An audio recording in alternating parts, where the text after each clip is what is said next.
ទ្របក៏ថាពួយយើងនឹងក្បែរគ្នារហូតដល់ថ្ងៃដែលបងពជាថ្ងៃដែលបងបានឃើញនួនក្នុងសង្លៀងបងពេលរៀបកា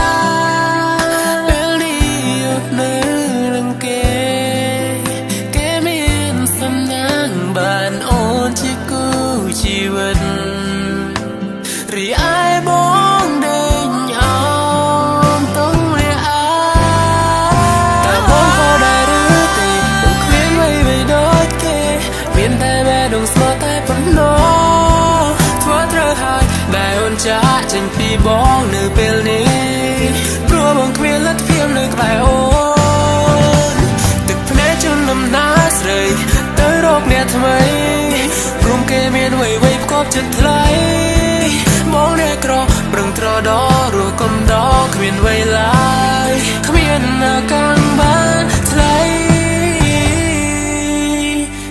ក្បែរឡើ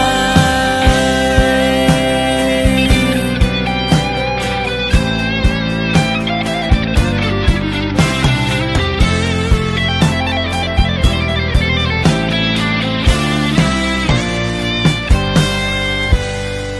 ទ្របក៏ថាពួយយើងនឹងក្បែរគ្នារហូតដល់ថ្ងៃដែលបងពជាថ្ងៃដែលបងបានឃើញនួនក្នុងសង្លៀងបងពេលរៀបការពេលនេះនៅនឹងគេមានសំណាងបានអូនជាគូជីវិតរីឯនៅពេលអនាគតអូននឹងជួបបរិបទដែលមានសមត្ថភាពនិងការត្រូវចេះក្តាប់ឱកាសណាស់មិនថាអូននៅជាមួយនរណាទេម្នាក់នោះត្រូវតែចេះស្រឡាញ់អូនដូចជាមកស្រឡាញ់អូនជាង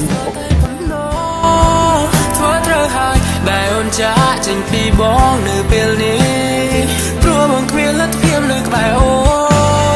នទឹកភ្នែកជន់ដំណើរស្រីទៅរកអ្នកថ្មីព្រមគេមានអ្វីផ្គប់ចិត្តថ្លៃបងអ្នកក្រប្រឹងត្រដរ